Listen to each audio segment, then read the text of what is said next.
ڈیرہ لیار میں کھاد مافیا کے خلاف کاشتکار سڑکوں پر آ گئے۔ کسانوں نے عبدالمجید بادنی کی قیادت میں احتجاجی مظاہرہ کر کے روڈ کو بلاک کر دیا۔ اس موقع پر عبدالمجید بادنی نے ویسٹ نیوز سے بات چیت کرتے ہوئے کہا ہے کہ کھاد مافیا اور انتظامیہ کی ملی بھگت سے یہاں سرکاری ریٹ لسٹ تو اپنی جگہ بلیک پر بھی کھاد دستیاب نہیں ہے۔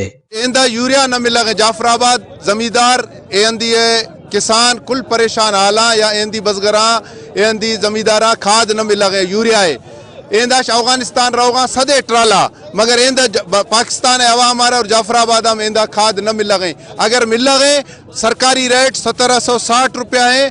ایندہ انتظامیہ ضلعی انتظامیہ نشتہ فیصلہ کھودا کہ بابا شوار کھاد آنداش مہنگا آگئے تیل مہنگا بھی دا 2100 روپیہ شوار دیوں مگر بدقسمتی ہے مما 2100 روپیہ دے اویلیبل نہیں۔ مظاہرین نے مقامی کسانوں کو کھاد کی فراہمی اور دیگر ممالک کے لیے کھاد کی روک تھام کا مطالبہ کیا ہے۔